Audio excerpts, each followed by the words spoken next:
So we know there's going to be the migration of money into Southeast Queensland, and we know from an investment perspective it's going to be put on the world stage. And of course, that means certainly money will continue to flow into Brisbane, and where money flows, real estate grows.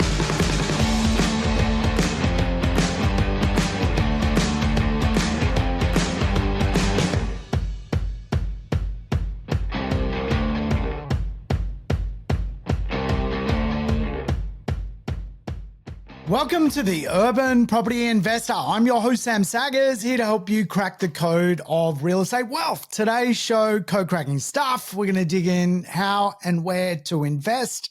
Yes, we're going to tackle what's going on. Where should we put our money?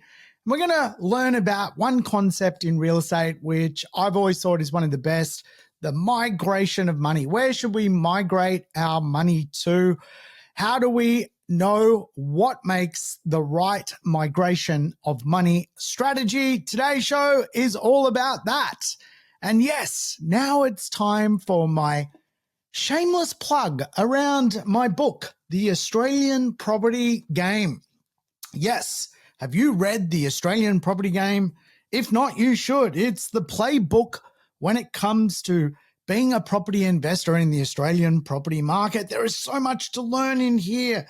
There is all sorts of different concepts, whether it's learning about oligopoly markets, whether it's learning about innovative and competitive real estate marketplaces, the auction clearance rate, what that means, tips for being a good landlord, how to understand tax, and of course, the margin of safety when it comes to property investment, and what that actually means. The short-term property cycle, the long-term property cycle, pricing power, parity, it's all in the book.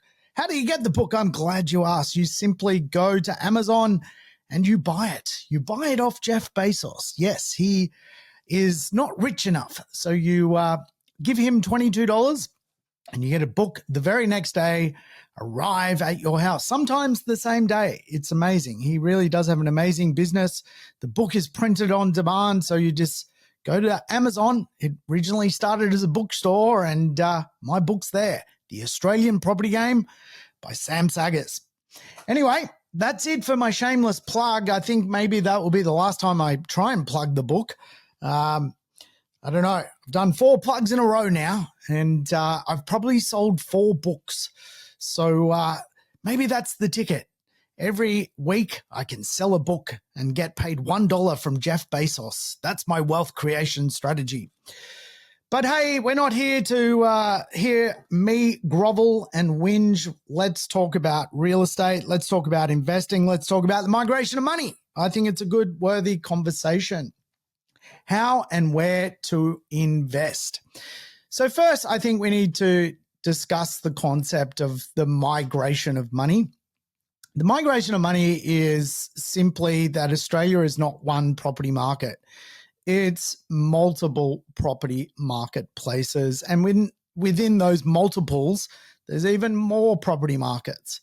And of course, that means you can migrate your money from a suburb to another suburb. That means you can migrate your money from a capital city to another capital city. It means you can migrate your money from a capital city into a more feeder-based regional community.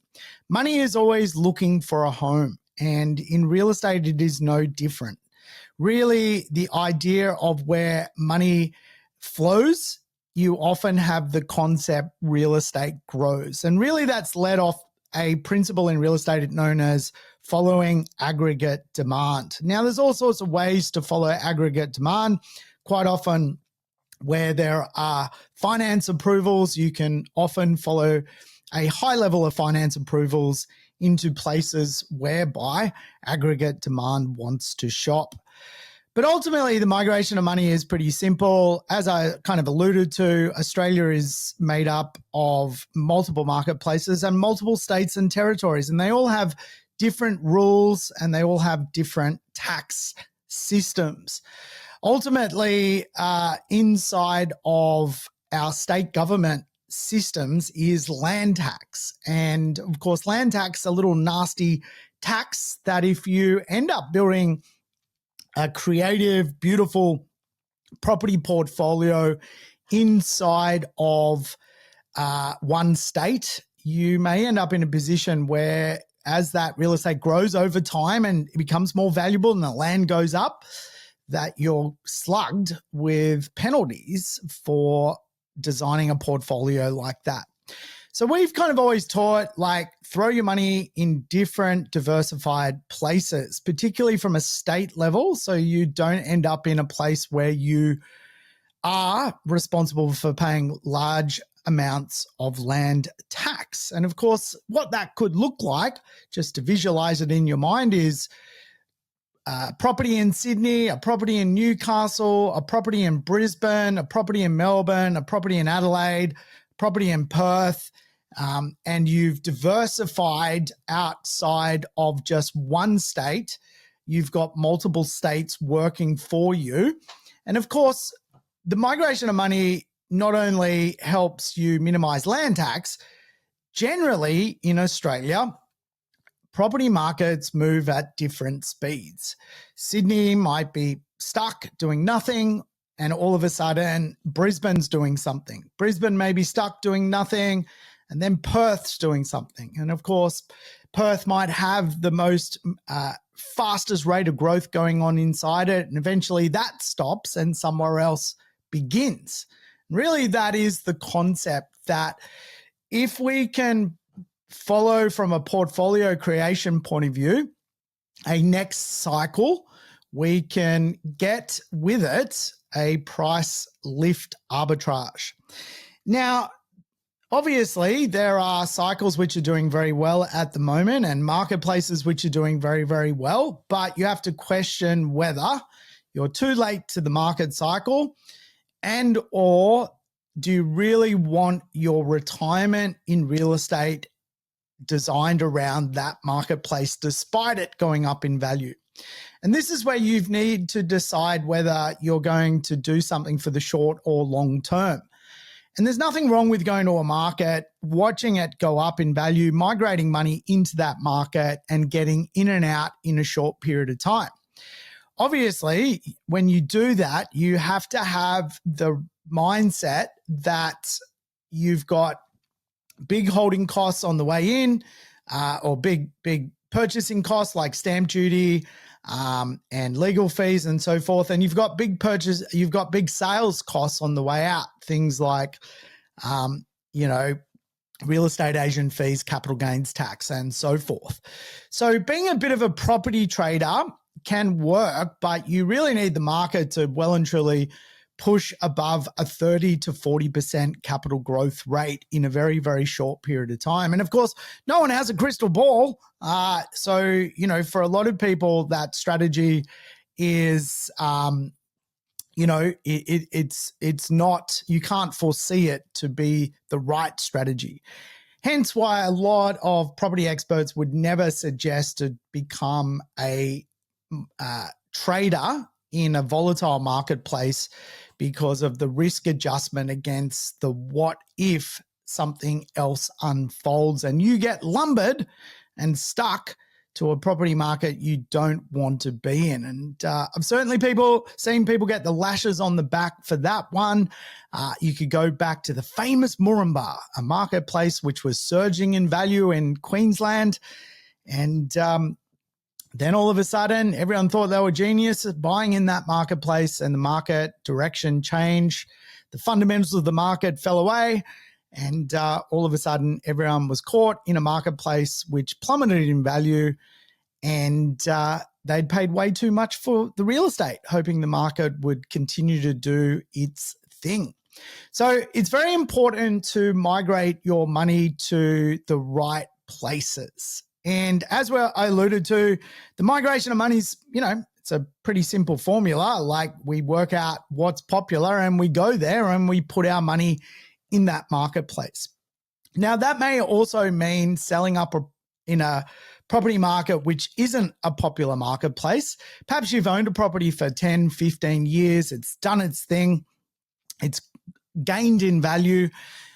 The migration of money is really also the concept of going, okay, I bought this property for $650,000. Today, it's worth $1.4 million. Is that real estate actually going to go from now $1.4 million to $2.5 million? When is that going to happen? How long would that take to happen? Is it actually a likelihood it would happen? Or really, when you analyze the local market factors, do you see that really it's done its best it can through the past cycle? And the future cycle for that kind of real estate is circumspect, meaning it's very, very difficult to understand whether a higher income bracket is going to come into that suburb and push values up. Where is the growth going to come from is really the question, and how is it going to come? Or really, has that cycle and that marketplace reached its maximum point of maturity? And really, the future is a lower rate of growth, meaning that $1.4 million property, which started out at $650,000, it might end up at the next cycle at the next 15 years as a $1.7 or $1.8 million asset, but it's not going to end up as a $3 million asset. So then the question arises, well, do you migrate your money? And of course, for a lot of people, they don't need to sell down assets to migrate money. They just recycle equity from the gains they've made from real estate, and they go find a home for it out in the marketplace. Other people, though, do need to go, well, is the best now done for this asset? I've made a huge significant gain. Can I get a rate of growth faster somewhere else, which will compensate me for the sale fee and the capital gains cost? But the likelihood of that real estate going from in a new area, 1.4 to 2.5 is just higher. It's going to happen. And really, obviously, there's some residential market research you need to be able to do to kind of pinpoint whether that's actually probable or not. But assuming it is probable, really the idea is we move our money around and we change real estate tact. We pivot. We do other things with our hard-earned wealth.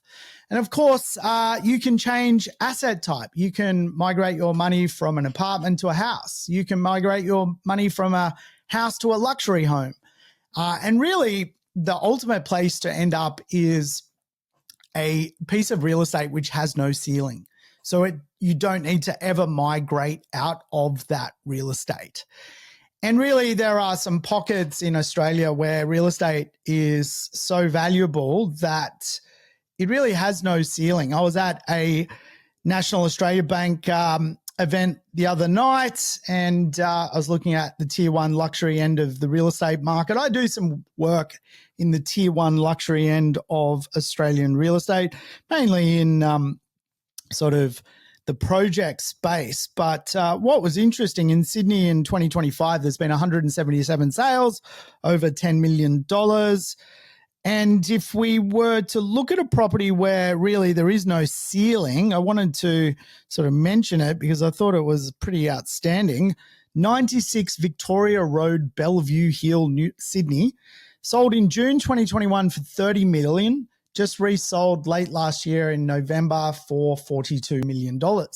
No ceiling. There's no ceiling. That $42 million property could become a $52 million property. And again, I know they're big numbers, but the same concept works for the rest of us, us plebs at the bottom of the market who aren't buying $42 million real estate. So where can you migrate your money to? And I think it's a worthy conversation to understand that obviously we can go from a marketplace which is full of action to a marketplace which is actionless. And we can start to go, well, let's follow the marketplaces which have less action and move our money from marketplaces where the action is reaching its peak. And really that's kind of the concept of Australian real estate. Now, I'm a big believer in sort of two marketplaces at the moment for two different reasons. I think the Brisbane market has a defined time horizon around the 2032 Olympic Games.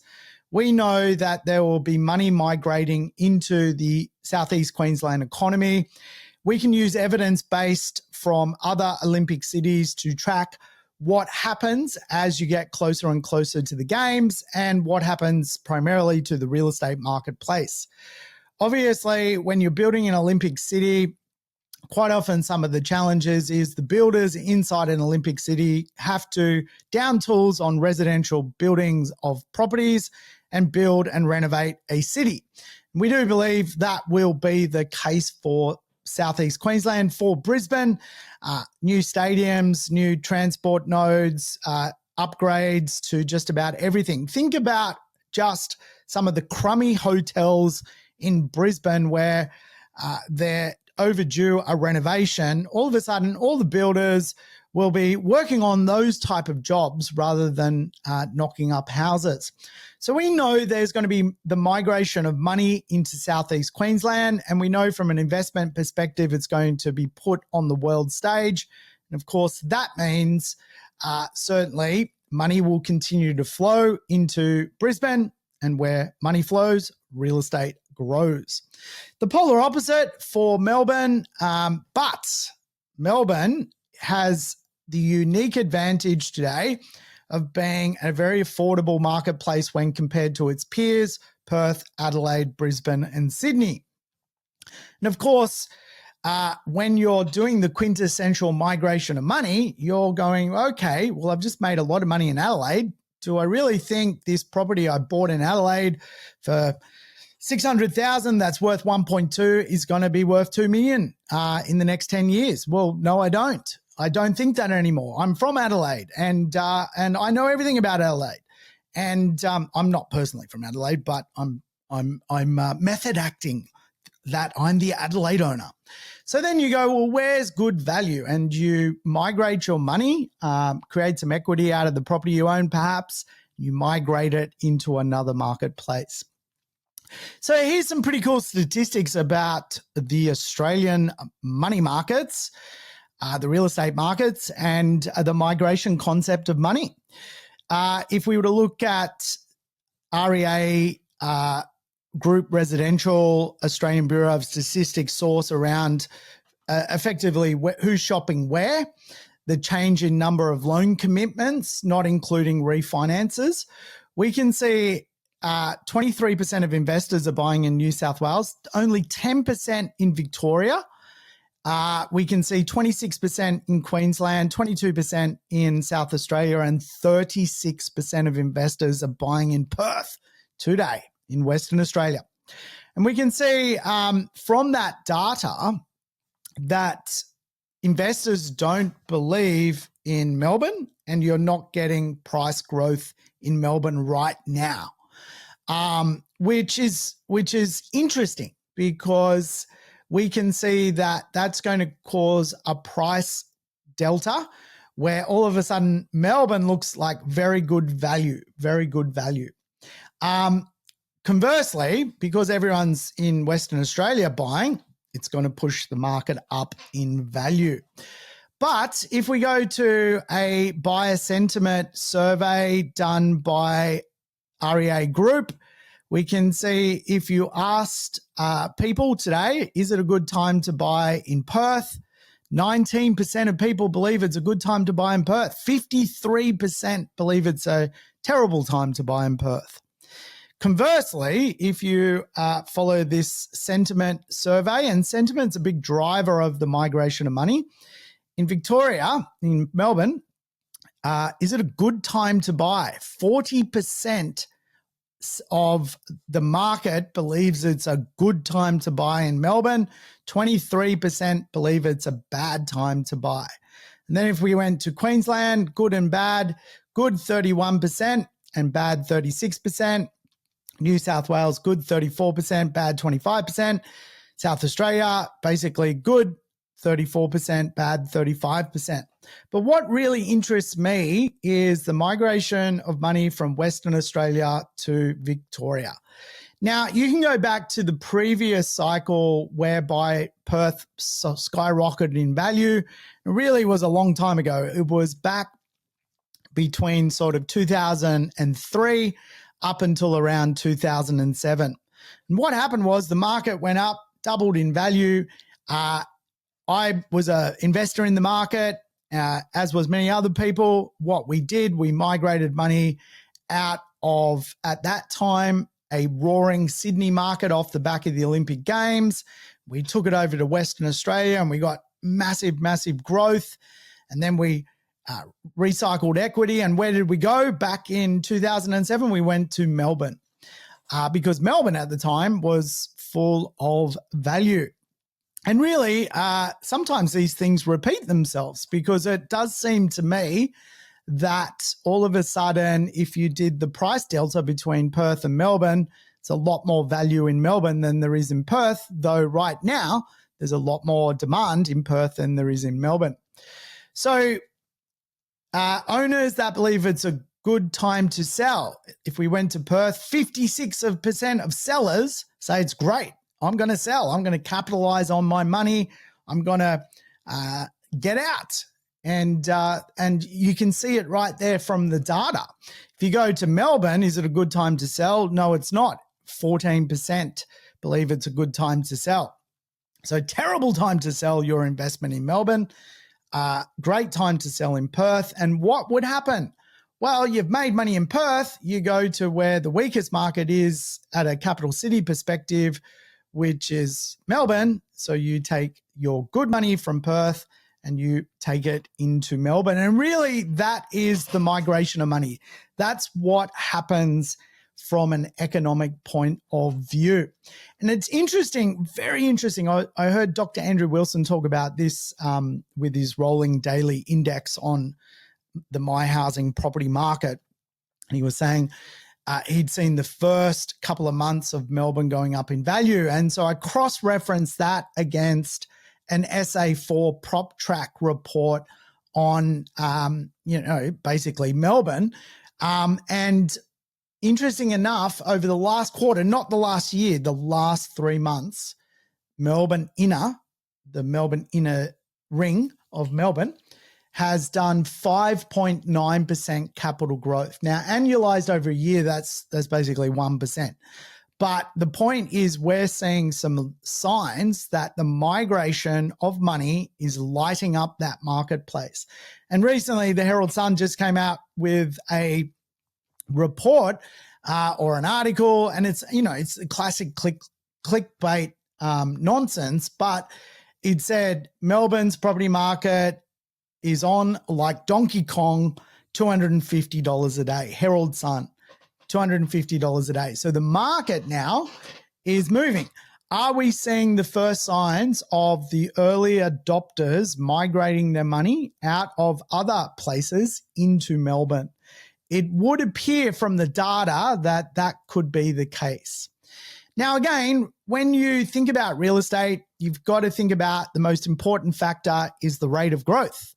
The rate of growth is important because it determines how long something takes to perform in its value proposition.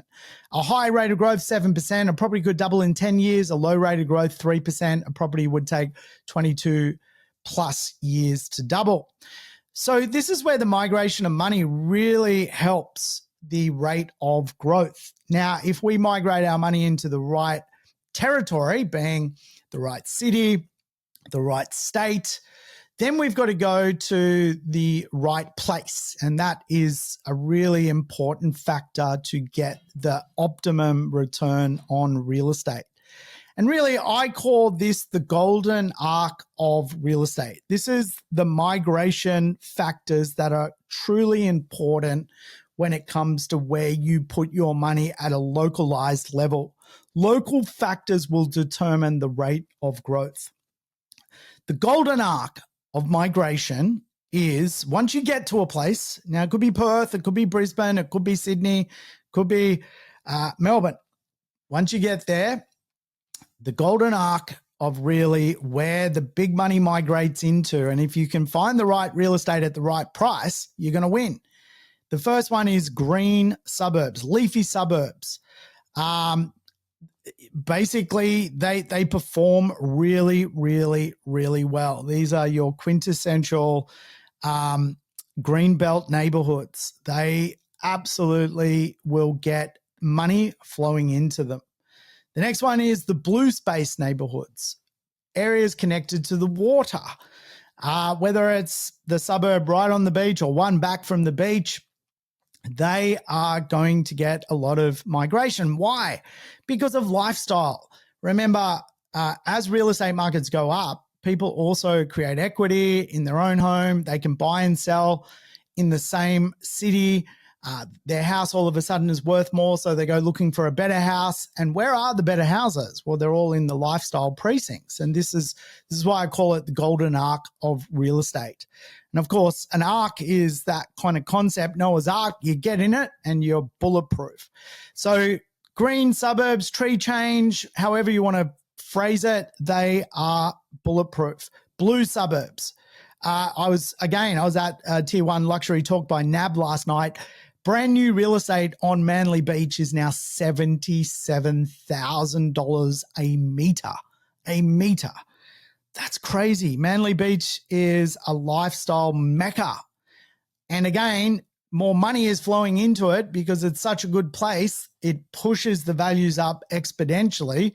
And now people with a lot of money are turbo gentrifying prices in Manly at $77,000 a meter. That's crazy. Never thought I would see that. That's more expensive than any square meter rate in Melbourne, Perth, Brisbane, anywhere, just for Manly Beach, which I'm sure most of you listening, if you've come to Sydney, you've probably come to Manly Beach. So blue space, really important. Now, what if you can get blue space for 10,000 a meter, 8,000 a meter? No, you would grab it, right? You would grab it because you know that there's going to be a migration effect of money onto that waterside suburb, that beachside suburb, which is great. And again, you can do that in the city or in the golden arc. So you can do that in a place like Sydney or Melbourne or Brisbane. But in the golden arc, if you have to go further out, you can use what is known as lifestyle geo arbitrage, which is really the idea that you can live and work within 125 kilometers of a major CBD today because of work from home hybrid work. And all of a sudden that creates a green space, blue space effect on places 100 kilometers from the center of the city. But they have the beach, they've got the nice lifestyle. And all of a sudden those geo lifestyle arbitrage suburbs are actually highly prized. And again, you will get a migration of money into those neighborhoods. It'll push up the value.